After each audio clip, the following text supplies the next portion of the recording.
Gunung Fuji, gunung tertinggi di Jepang dengan ketinggian 3.776 meter. Dari kejauhan bentuknya yang simetris seperti kerucut raksasa seakan menjadi simbol keindahan alam negeri Sakura. Dan hampir semua orang yang datang ke Jepang pasti ingin melihat Gunung Fuji entah secara langsung mau tidak langsung. Nah, di episode kali ini aku dan Sari akan berpetualang ke tempat-tempat yang ada di bawah kaki Gunung Fuji. Jadi kita langsung aja ke lokasi pertama.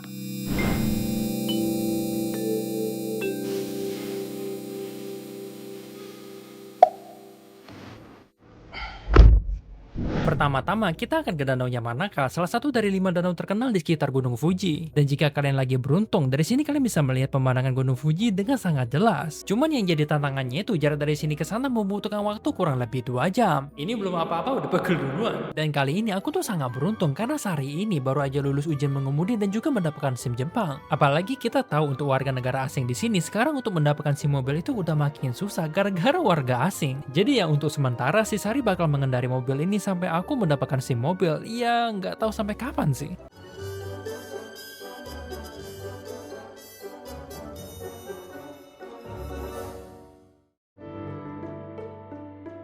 Setelah perjalanan yang lumayan agak panjang, akhirnya kita juga sampai ke lokasi pertama yang jujur menurut aku ini luar biasa keren. Cuman sayangnya kali ini Gunung Fujinya ketutup sama awan. Ya nggak apa-apa lah ya.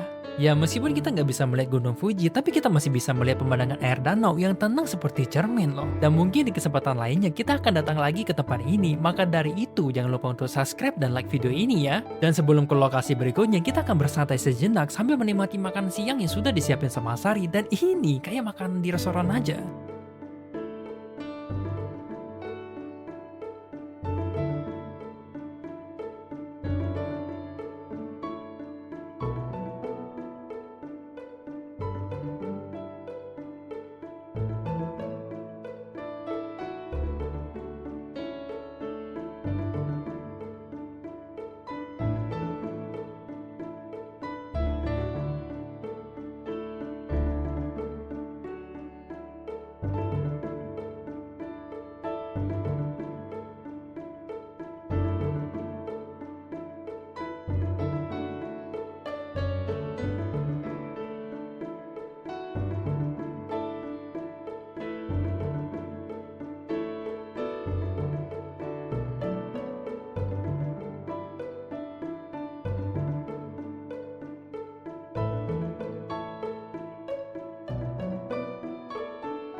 Oke, alright. Jadi sekarang kita lagi menuju ke lokasi berikutnya.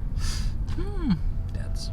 Memang ya, kalau Jepang itu, kalau kita ke countryside-nya itu bener-bener kayak suasananya tuh beda banget dan pengen nggak mau balik ke Tokyo sih. Sebenarnya pengen tinggal di tempat yang kayak gini karena suasananya itu memang beda banget gitu. Jadi sekarang kita bakal ke lokasi berikutnya. So, see you to the next location, guys.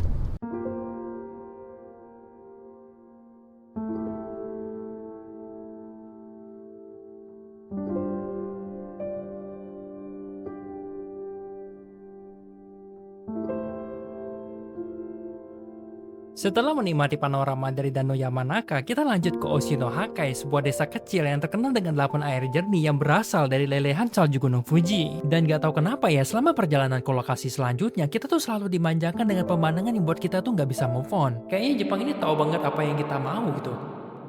Nah, akhirnya kita sampai ke tujuan juga nih, dan menurut informasi yang ada, air di sini tuh sudah melewati proses alami selama ratusan tahun. Bahkan air di sini disaring melalui lapisan lava, sampai akhirnya muncul jadi air yang sangat jernih, saking beningnya itu dasar kolam pun bisa terlihat jelas. Lokasi ini bukan cuma indah, tapi juga punya nilai spiritual dan budaya yang sangat tinggi. Karena air yang dianggap suci, tempat ini dijadikan bagian dari warisan budaya dunia. Bahkan aku sama Sari aja nggak segan-segan nyobain air yang katanya fresh banget dan ternyata memang terbukti. 冷たいの？これ飲み用じゃないの？飲む？いいよ。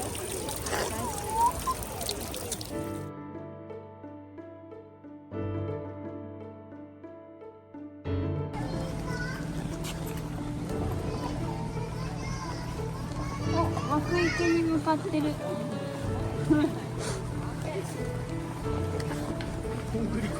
なんでこんなお水が綺麗なんだろう。 Selain itu, suasana desa tradisional Jepang ini bikin kita itu seakan mundur ke masa lalu, lengkap dengan rumah-rumah kayu, kincir air, dan taman kecil yang sangat rapi.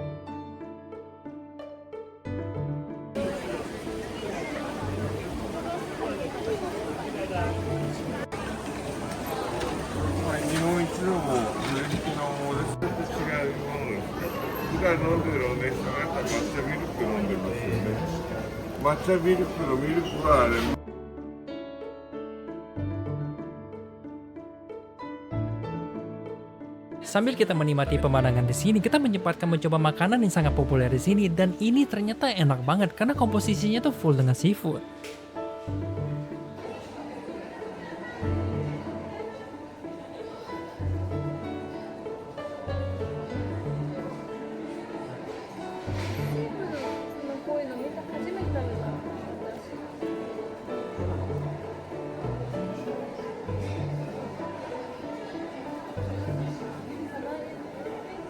Dan sebelum kita balik ke Tokyo, kita juga menyempatkan diri mampir ke sebuah kafe dengan pemandangan langsung ke Gunung Fuji. Cuman kali ini ketutup sama awan. Ya walaupun kali ini Gunung Fuji nggak mau nunjukin dirinya, perjalanan ini tetap luar biasa. Dari Lake Yamanaka, Oshinohake, sampai santai ke kafe, semuanya kasih pengalaman yang nggak terlupakan. Dan mungkin cukup dari sini video dari kita, sampai ketemu di perjalanan selanjutnya.